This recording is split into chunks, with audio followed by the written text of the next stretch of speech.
No way could I ever believe that Jesus would say to me, "Sure, Cheryl, it's okay. Pull that lever." No way.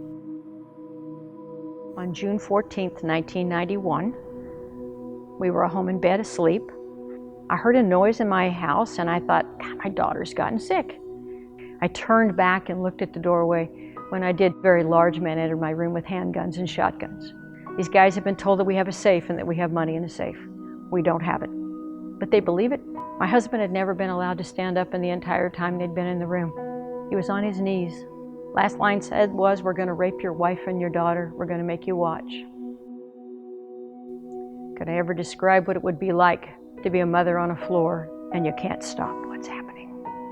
My husband stood. As he stood, they hit him in his head with the shotgun. Struggle continued into the closet. Heard a muffled shot.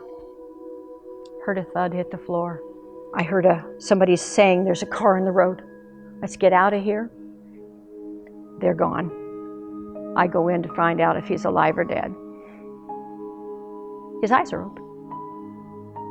I'm sorry. I'm staying right here. I can see him. He breathed 3 breaths and he died in Roxy's arms. That's when my life started in a whole new direction.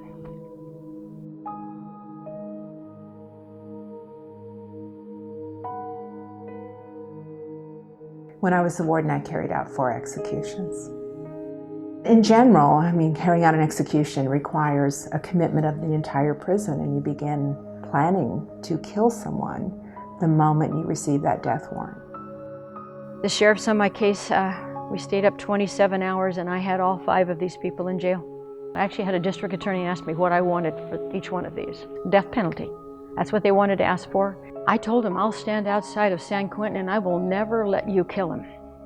What good does that do? At the end of every execution, one of my staff would look at me almost every time and say something like, "Are we safer because of what we did tonight?" And we never answered the question. We just look at each other and know that we weren't. We hadn't done anything to improve public safety for anyone. I suffered the loss of 2 of my brothers, a cousin, and my nephew was shot in front of his house. The first teaching that I had was for my mother. She said to me, "I forgive the person that killed my son. I need him to rest in peace." Once I left San Quentin, I started really having nightmares about some of the executions and the processes, and I know it had an impact on me. 25 years later, I write every one of the people in my crime. I've met all but one. I have made friends out of them, and they are not offending in prison. They have become different people.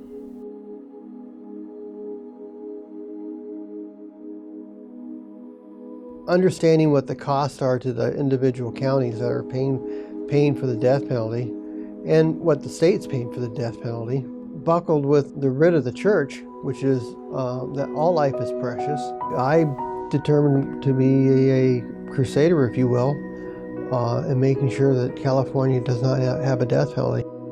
One of the things that I totally refuse, is somebody else being killed in my brother's names. I don't want anybody else to go through what our family went through. The year of mercy that the Pope has declared has, I think, been so powerful and just continues to strengthen my resolve that we should not have the death penalty in this state. It does not do you any good whatsoever to hate. And that's all this boils down to. Forgive us our trespasses as we forgive those. I'm forgiven as I forgive. That's it. It's that simple. And the moment you sit down across from them and you look at somebody in the eye, it all changes.